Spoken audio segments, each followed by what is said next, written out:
ওরে বাবা রে খেলা কিভাবে ক্ষমতা দখল করে নিয়ে আসছিল নামাইতে গিয়ে আল্লাহ 2-4 ঘন্টা সময় লাগছে। 10 মিনিটও লাগে নাই।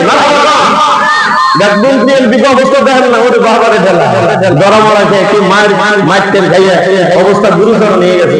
মানুষ কইতো যে আল্লাহ যেদিন ধরবো ছেলে আর উপায় ধরছে কে এটা ধরে ধরছে কে? এই জন্য ভাই অহংকার করা যাবে না, গর্ব করা যাবে না। আল্লাহ নিজে কোরআনের মধ্যে বলেন আল্লাহু লা ইউহিব্বু কুল্লা মুখতালিন ফাকুর, যার ভিতরে ফখর থাকবে, যার ভিতরে অহংকার থাকবে, আল্লাহ তাআলা আমি পছন্দ করি না। এটা কার কথা? এটা কার কথা? আল্লাহ। আমরা এখানে যারা বসে আছি আমরা সবাই তো গুনাহগার। কি ভাই সবাই গুনাহগার না? গুনাহগার, সবাই গুনাহগার। গুনাহ আমরা করেছি, মাফ করে দাও মালিককে। এটা কথা বলেন কে? আল্লাহ।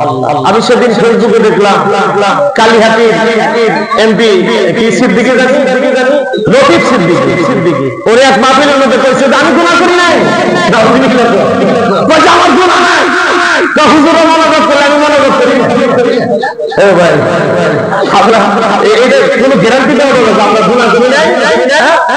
এই কথাটা বলছেন একবার হজ নিয়ে উনি কটূক্তি করার কারণে ওনারে তাবলীগ নিয়ে নানান ধরনের কথা বলার কারণে ওনারে দলের থেকে বহিষ্কার আপনার বাতিল করে দিয়েছিলেন। কি ভাই দিয়েছিলেন? আমরা সবাই গুনাহগার, যেদিকে তাকাই গুনাহ গুনাহ গুনাহ আমরা করি। মাফ করে দেওয়ার মালিক কে? আরো জন বলে কে? আল্লাহ যদি ক্ষমা না করে, আল্লাহ যদি দয়া না করে, আমার একটা উপায় আছে? এটা বলবো না, কি উপায় আছে? আল্লাহ যে কোরআনের মধ্যে বলেন লা তাকনাতু মির রাহমাতিল্লাহ ইন্নাল্লাহা ইয়াগফিরু যুনুবা জামিআ ইন্নাহু হুয়াল গফুরুর রাহিম।